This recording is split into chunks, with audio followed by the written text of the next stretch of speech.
Thank you.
isubiramo ashaka se abwira uwa kabiri bakunzi undi arasubiza ati yego mubyeyi nyamara siyashaka ntiwuzuwe muri abo bombi wakoze ibyo se yashatse bati niwaruze nuko yesu arababwira ati ndababwira ukuri abasoresha n'abakobwa b'inyomanzi bazabatanga ingoma y'Imana kuko Yowabu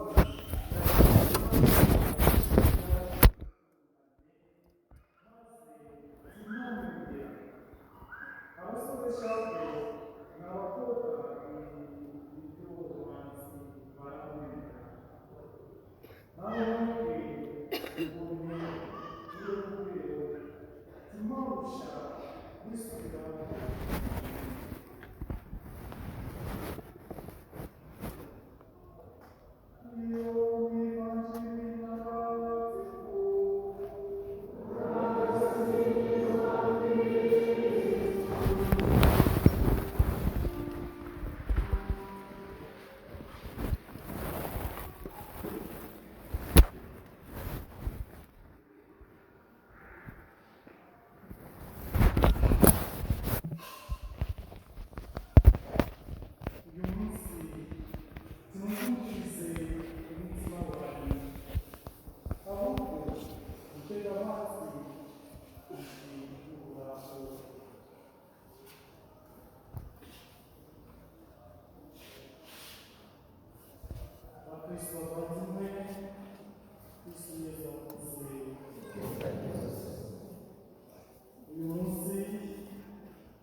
Imana ibinyujije umuhanuzi Ezekiyeli itwereka urukundo rwayo rutagira akagero ku bwoko bwayo.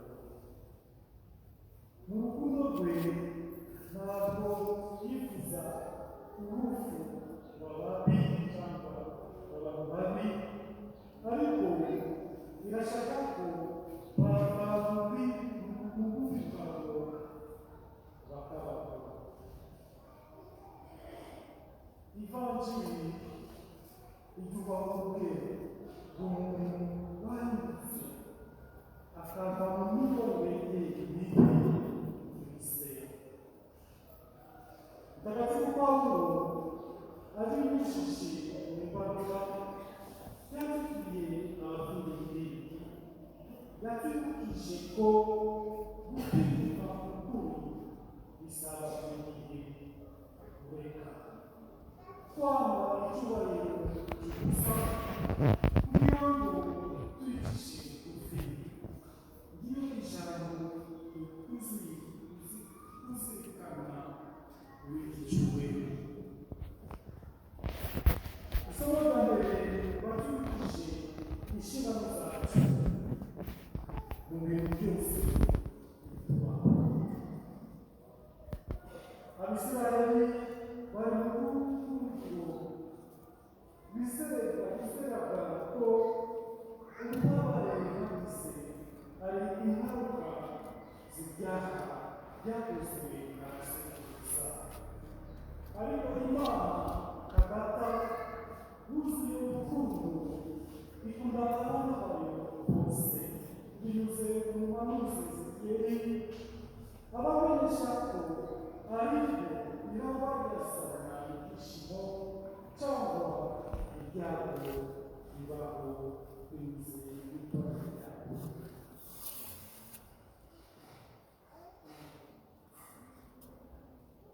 niba kumara intungane aramutse aretse agacumura maze agapfa, azaba hasize ibyaha yakoze. Ariko niba umunyabyaha yanze ibyaha yakoraga kugira ngo akore ibitunganye kandi akurikize ubutabera, aba ari mu gihe ubukunjwe. Nshuti bavandimwe, Imana ishaka kudutera ubwoba, ahubwo irashaka kutukiza. Iratwereka inzira tugomba kunyura kugira ngo ubugingo bwacu bwizwe inzira yo kunyura.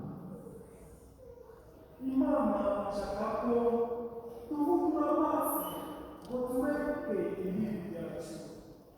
Irashaka ko ubumba amaso kugira ngo uhindure ukareka ingeso zawe mbi, imikorere yawe mibi, cyane cyane ibyaha byawe, ibyaha byacu. Reka turebe mu mitima yacu ibyo Imana ishaka ko duhindura imikorere yacu, mu ngeso zacu, mu muryango wacu. Niki ukeneye guhindura buri munsi mu buzima bwawe? Niki ukeneye guhindura buri munsi mu buzima bwacu? Ivanjiri uyu munsi iratwereka ko bishoboka guhinduka. N'ibyo kuganira hasi n'abahungu bombi batugisha. Se yabasabye kuja gukura imizabibu. Mukuru ararya, ariko areka icyemezo cye kibi kugira ngo gukura ibyo se yamubwiye gukura. Uwa kabiri yamubwiye ati yego, ariko ntiyashira mu bikorwa yeguye. Umuhungu wa mbere ubwo yafashe icyemezo ku giti cye, kuko imitwarire yari yaramubujije amahoro y'ubuzima. Yashakaga rero kubona ayo mahoro y'ubuzima asohoza ubushake bwa se. Bakristo bavandimwe, natwe amahitamo yacu mabi, imikorere yacu mibi, cyane cyane ibyaha byacu,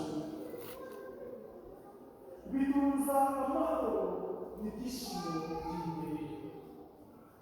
Niba dushaka kongera kumenya ayo mahoro akomoka kuri Yesu Kristo, ari we amahoro yacu, igihe kirageze cyo guhindura ngo dukore ubushake bwa Data wo mu ijuru, kandi dukurikize amategeko ye. Babyeyi, inshuti ikunda, guhinduka byose bisaba kubera. Ibi ni byo Pawulo mutagatifu yatubwiye mu ibanga, yatubwiye Abafilipi, araduhamagarira kureka kwikesha agaciro kugira ngo tubeho twicishije bugufi. Yadusabiye kwiyungana Yesu Kristo, uwari ufite imiterere y'Imana, yabaye umugaragu kandi yumvira kugeza hafi y'umusaraba, ariko ubwo kumvira kwe Imana yaramuzamuye. Niba natwe dushaka ko Imana idushyira hejuru, ituzamuke, reka duhindure kandi tubeho twicishije bugufi. Data wo mu ijuru aduha umuntu wo guhinduka kuri kugira ngo dushobore